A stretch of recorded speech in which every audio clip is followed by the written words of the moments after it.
Hi everyone. Today topics for discussion is general definition of management. General definition of management.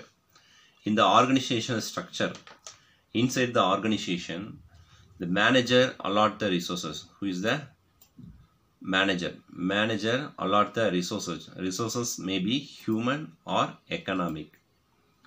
And using the managerial function, the manager use the resources, allot the resources, and using the managerial function, planning, organizing, leading, and controlling, and perform those function most effectively and efficiently, and to achieve the management goals. This is the general definition of management. I repeat again. Inside the organization structure, management is always the top. So inside manager allot the resources. The resources may be human or economic, and using the managerial function. These are the managerial function: planning, organizing, leading, and controlling. Perform those operation or function most effectively and efficiently to achieve the management goals. So this is the general definition of management. I hope we understand what is general definition of management. And our next topic is School of Management Thought. So here they mention 5 schools: functional schools, behavior school, quantitative school, system approach, and contingency approach. So let us discuss one by one. So the first one is a functional school. So the functional school always sees management process. The process are planning, organizing, directing, and controlling. So functional schools always sees about the management process. These are the process: planning, organizing, directing, and controlling. And the next one is a behavior school. So behavior of a employee or personal. So it's not interest about the functional school. It's not interest about the way of the process, but effect of the management process. The effect is maybe a personal or employee. And next one is a quantitative school. So the quantitative schools want to improve the quality of decision making. So decision taken by the management, no? So they want to improve the quantity of decision making, and through that they want to fulfill the objectives of goal. Objectives means, so in the process also we discuss, no, management process. Every management should have predetermined goal. So they should take a decision quantitative with quality, and through that they can achieve their goal. That is a quantitative school. And the system approach. The system approach concentrate the entire organization. And this also already we discussed in the management process. In the management process we already discussed one picture, no? And that picture input we given a 4 M's of the management: men, material, like that we have discussed, no? So if suppose we are giving the input and the process through the managerial function. Managerial functions are planning, organizing, directing, and controlling, and through that they are achieving their goal. That is their output. This is the system approach. System approach means concentrate the entire organization. And the next one, contingency approach. So change the management approach according to the circumstance. So same decision we cannot take all the time. According to the circumstance, the changes should be needed in the decision. That is a contingency approach. I repeat again. Change the management approach. Change the management decision according to the circumstance. So the same decision we cannot take all the time. According to the circumstance, we should change our decision. That is a contingency approach. And next, we are going to discuss about the definition of management. Actually, this is a definition. The first we discussed the general definition of the management. So very popular personalities. Here two personalities they given, Henry Fayol and Peter F. Drucker. According to them, two definitions they given. The first one, to manage is to forecast, to plan, to organize, to command, to coordinate and to control. And according to the Peter F. Drucker, management is a multi-purpose organ that manages a business and manage a manager and manage a worker and work. So, and next topic, management is an art or science. Management is on art or science. So there is always discussion about it. So management is a art or science. Actually this is a question. So we are going to find out the answers whether management is a art or science. That is a question. So now we are going to find out the answers. So many are telling management is an exact science, because suppose in the science lab we can test and then we can prove that is a good or not. So like that we can prove in the lab. The same way in the management, so any principle we can test in the organization. We can test in the organization. So we can exactly prove that is a correct or not. Like that we can prove. So many are telling the management can be described in the exact in exact science. So some are telling management is an art. So art means drawing, music. So like that many arts are there. So if you are learning any art, so learning any skill, so continually if you are practicing means you can perform any circumstance. That is a art. So any circumstance you can perform the particular skill. That is a art. The management also, it's set of required skill.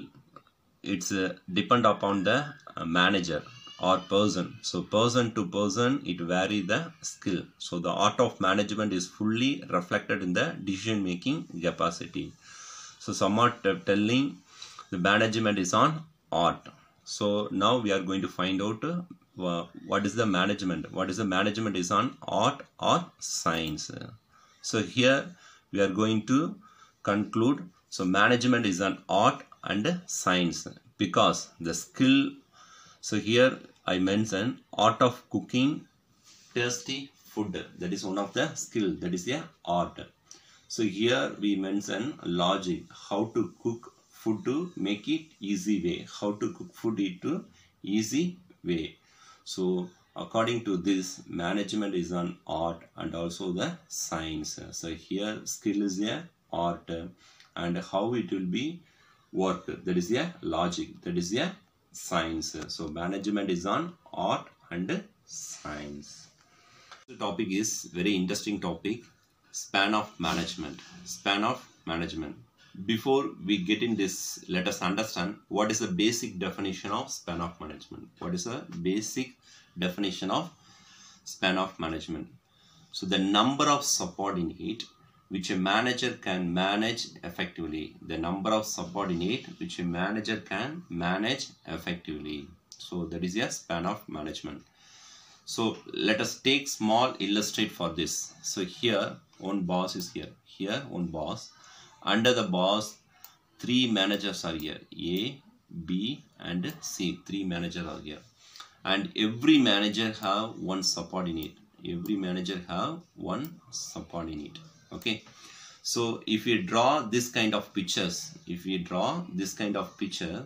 so this structure called a span of management. This structure called a span of management. If I draw like this, so one boss, under the boss, three managers are here, and every manager have so two subordinate means. So we can draw like this picture, no? So this structure or picture are called a span of management. Okay. And so what is the basic implication of span control? What is the basic implication of span control? Here there two topics they are mentioned. One is the influence of the complexity of individual manager job and determine the shape or configuration of the organization, and discuss later about this. And before that we should go for the span management classification. Here two classification they given: wide span and a narrow span. This picture also explained us. There is a flat. This is a flat. The picture you can understand. So this is a flat structure, and a narrow span is a tall structure. Tall structure. Okay. So let us discuss one by one. So first one is a wide span management. Wide span management. So this is a flat structure. This is a flat section. So before that we should understand.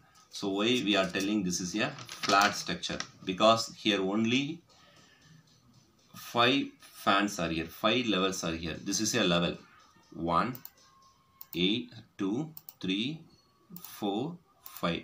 Totally 5 levels are here. How many levels? Totally 5 levels are here. And span is a 8. Span is a 8. So span means what? Span means, already we discussed, no?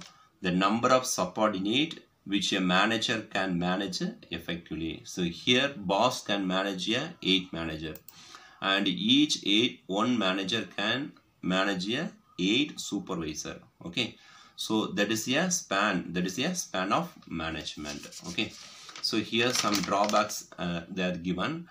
Difficult to communicate due to large number of employees. So here large number of employees are there.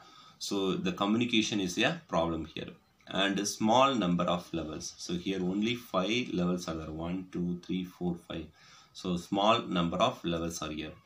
And here we can take faster decision making, because only small levels. Here we can take fastly decision. And lesser cost, because we have only 5 levels. So we can less our cost. So that is a lesser cost involved. And decentralization means, so here 8 spans are here. Suppose one person is not complete that particular work, no? So all 8 person cannot complete all the work in correct time. So suppose one person is not complete, means so remaining 7 can help him to complete the particular work. That is a decentralized. Okay, so this is a wide span management. So here span is a 8. Span is a 8. So total level is a 5. So total number of worker is a 4096. So this is a flat structure. So here a communication problem is here, because large number of employee and a small number of levels only. Only 5 levels are here. So here easily we can take a decision, and lesser cost and decentralized. Okay, and let's go for next step. That is a narrow span management. Narrow span of management. So here totally 1, 2, 3, 4, 5, 6. Totally 6 levels are here. So this is a tall structure. This is a tall structure. So here span is a 4, because the boss can manage a 4 manager, and each manager can manage a 4 subordinate. So 4 into 4, it will be a 16. Okay, so here span is a 4. And here easy to communicate, and large number of levels are here. Here large number of levels are here, and decision making is very slow, because large number of levels is here, no? So decision making is very low. And high cost, because large number of levels are there, so cost also high. And too much of control, because one boss can manage only 4 members. So 4 members can manage 4 subordinate. So controls are very high. And centralized, because here only 4 members. Suppose one person is not complete, means other 3 person cannot help him to work. So here centralized work. That is a narrow span of management. Okay, so I hope you understand what is the span of management. Kindly study well. Thank you, students.